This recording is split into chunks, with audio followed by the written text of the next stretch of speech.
नमस्कार। आज हम बात कर रहे हैं मुंशी प्रेमचंद की एक बहुत ही मशहूर कहानी पूस की रात पर। हमारे पास इसकी एक समीक्षा है, तो आज हम इस समीक्षा के आईने में कहानी को थोड़ा और समझने की कोशिश करेंगे। हाँ बिल्कुल, देखते हैं ये समीक्षा क्या नए पहलू सामने लाती है इस क्लासिक कहानी के। कहानी वैसे तो छोटी है, पर मतलब अपने छोटे से दायरे में ही किसान की जिंदगी, गांव का यथार्थ, उसकी एक बहुत कड़वी तस्वीर दिखाती है। सही कहा, बहुत कम शब्दों में बहुत बड़ी बात कह देती है ये कहानी। तो आज इस चर्चा का मकसद क्या है? यही कि इस समीक्षा के आधार पर समझे कि कहानी का असल दर्द कहाँ है और वो कौन से बिंदु हैं जो आज भी उतने ही प्रासंगिक लगते हैं। चलिए देखते हैं। तो कहानी का सार शायद ज्यादातर लोगों को पता ही होगा। एक गरीब किसान है हल्कू, पूस का महीना, कड़ाके की ठंड पड़ रही है। हाँ, और उसे खेत की रखवाली करनी है नीलगायों से। बिल्कुल, पर उसके पास एक ढंग का कंबल तक नहीं है। पत्नी है मुन्नी, उसने जैसे तैसे 3 रुपए बचाए हैं। कंबल के लिए बचाए थे शायद। हाँ शायद, पर वो पैसे महाजन के तकाजे पर देने पड़ जाते हैं, तो हल्कू बिना कंबल के ही अपने कुत्ते जबरा के साथ उस हाड़ कंपाने वाली रात में खेत पर है। और ठंड बर्दाश्त से बाहर हो जाती है। हाँ, तो वो पास के आम के बाग से पत्तियां इकट्ठी करके जलाता है। थोड़ी गर्मी मिलती है, राहत मिलती है। और शायद उसी आग की गर्मी में या थकान के मारे उसकी आंख लग जाती है। हाँ, लगता तो यही है। और ठीक तभी नील गायें खेत में घुस आती हैं। जबरा, उसका वफादार कुत्ता, वो तो भौंकता है, बहुत भौंकता है। हल्कू को जगाने की कोशिश करता है, पर हल्कू वो उठता नहीं है। ठंड इतनी ज्यादा है, या शायद वो इतना टूट चुका है अंदर से कि उसे उठने की हिम्मत ही नहीं होती। या शायद वो उठना चाहता ही नहीं, वो एक अजीब सी उदासीनता में है। बिल्कुल, वो लेटे लेटे महसूस करता है कि उसकी पूरी फसल बर्बाद हो रही है। नील गायें सब चर रही हैं और वो कुछ नहीं करता। ये कहानी का सबसे मार्मिक, सबसे डिस्टर्बिंग हिस्सा है शायद। सही कहा। फिर अगली सुबह मुन्नी आती है खेत पर। वो देखती है कि सब तबाह हो गया। जाहिर है वो बहुत दुखी होती है, परेशान होती है, शायद गुस्सा भी होती है। हाँ, गुस्सा भी। पर हल्कू, उसके चेहरे पर दुख नहीं है, एक अजीब सा संतोष है।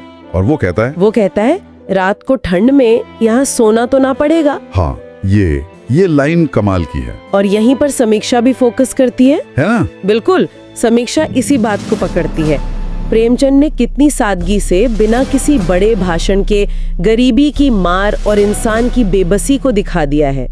समीक्षा कहती है कि कहानी की असली ताकत उसकी इसी सादगी में है, कोई मेलोड्रामा नहीं, सीधी बात। और हल्कू का वो आखिरी वाक्य समीक्षा उसे कैसे देखती है? क्या वो बस हार मान लेना है? नहीं, समीक्षा इसे सिर्फ हार नहीं मानती, वो इस बात की तरफ इशारा करती है कि ये शायद उस पूरी व्यवस्था के खिलाफ हल्कू का एक मौन, एक पैसिव प्रतिरोध है। अच्छा, प्रतिरोध कैसे? मतलब एक ऐसी स्थिति जहां जिंदा रहने की जद्दोजहद, वो रात की ठंड से बचना, फसल बचाने की चिंता से कहीं ज्यादा बड़ी हो जाती है।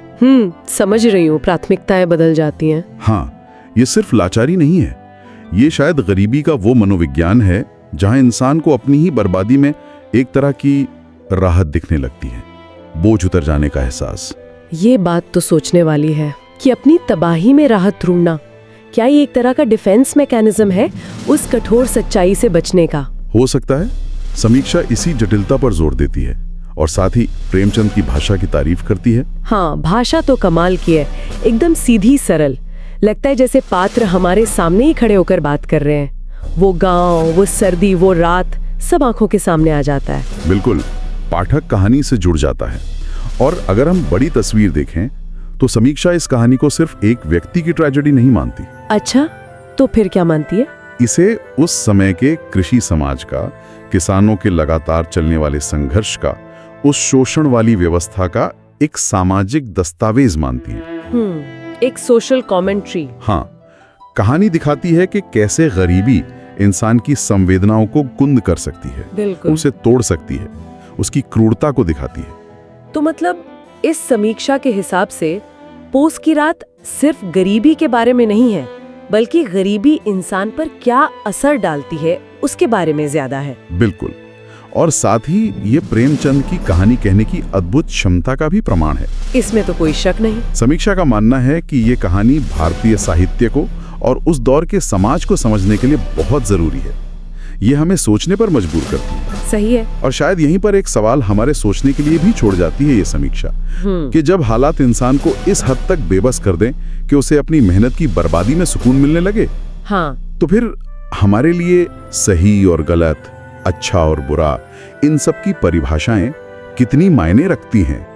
क्या वो धुंधली नहीं पड़ जाती? ये सवाल शायद सिर्फ हल्कू का नहीं, हर उस इंसान का है जो बुनियादी जरूरतों के लिए जूझ रहा है। बहुत गहरा सवाल है, और शायद यही प्रेमचंद की कहानी की ताकत है कि वो आज भी हमें ऐसे सवालों पर सोचने को मजबूर करती है।